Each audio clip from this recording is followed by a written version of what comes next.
Halo teman-teman semua, perkenalkan nama aku Sri Putri Mayenta dari 10.4. Aku absen 13. Jadi di video kali ini aku bakal ngejelasin asal mula geografi.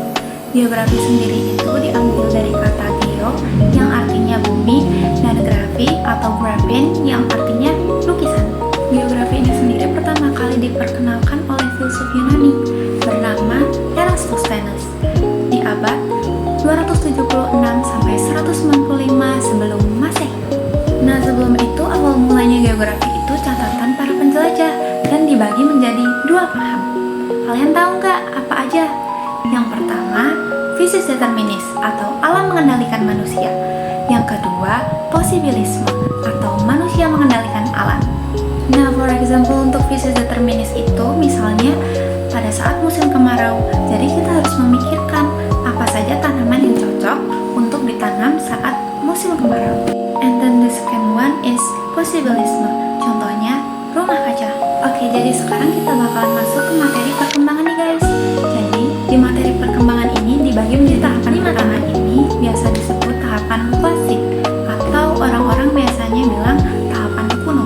Nah, jadi di tahapan pertama ini, tahapan klasik atau kuno, seringkali dikaitkan oleh mitologi. Mungkin kalian udah gak asing lagi kan sama yang namanya Dewa Poseidon. Nah, Dewa Poseidon ini sendiri seringkali dikaitkan di fenomena alam di era klasik atau kuno ini guys. Nah, untuk tokohnya sendiri di era klasik atau kuno ini seperti yang udah aku mention di awal guys, yaitu Eratosthenes. Oke, next kita lanjut ke tahap kedua atau geografi abad pertengahan. Nah, di abad pertengahan ini manusia mulai menjelajah mencari tempat baru di dunia. Nah, masa ini juga seringkali disebut sebagai revolusi geografi. Nah, untuk tokohnya di abad pertengahan ini sendiri ada Marco Polo dan Vasco da Gama. Oke, let's move ke tahap ketiga. Jadi, tahap ketiga ini di abad 18. Nah, pada abad 18 ini sendiri geografi bukan lagi catatan para penjelajah, namun sudah menjadi ilmu yang terstruktur dan sistematis. Nah, di tahapan ini juga buku-buku geografi sudah mulai diterbitkan dan mulai diajarkan di sekolah. Jadi kita lanjut ke tahap keempat. Jadi di tahap keempat ini atau biasanya disebut abad ke-19.